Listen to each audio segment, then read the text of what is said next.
Imagine your boyfriend breaks up with you 3 days before your anniversary. That's what happened to Michael Malone. Michael Malone was the longest tenured head coach in Denver Nuggets history. He just led the Nuggets to their first and only championship 2 years ago.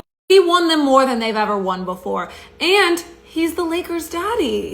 Now, Michael isn't the only one. They also fired their general manager, Calvin Booth, 3 days before the playoffs. From the outside looking in, everything looked great. The Nuggets were going to the playoffs. Jokic was having a historic season. But the real tea is these two were beefing behind the scenes. Your head coach and your general manager having beef is kind of like you having beef with your boyfriend's mama, okay? She's been the one making decisions over his life forever, but those decisions ultimately affect you.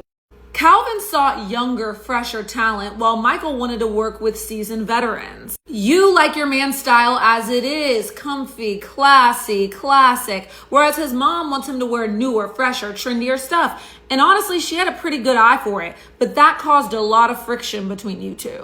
To put a face to these issues, Jalen Pickett, younger, newer star. Russell Westbrook, seasoned NBA veteran, not to be confused with Russell Wilson. He plays football, that's Sierra's husband.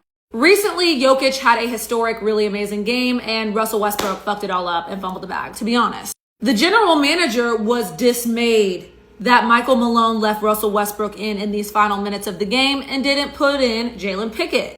So one of the owners, well, I guess the owner's son, okay, did this really strange interview, in my opinion, on the Denver Nuggets social media. Like, why is the interview taking place in this dark ass room with this man in athletic gear with his legs spread eagle on these stools? Usually this would be a press conference or something like that, not a social media, whatever.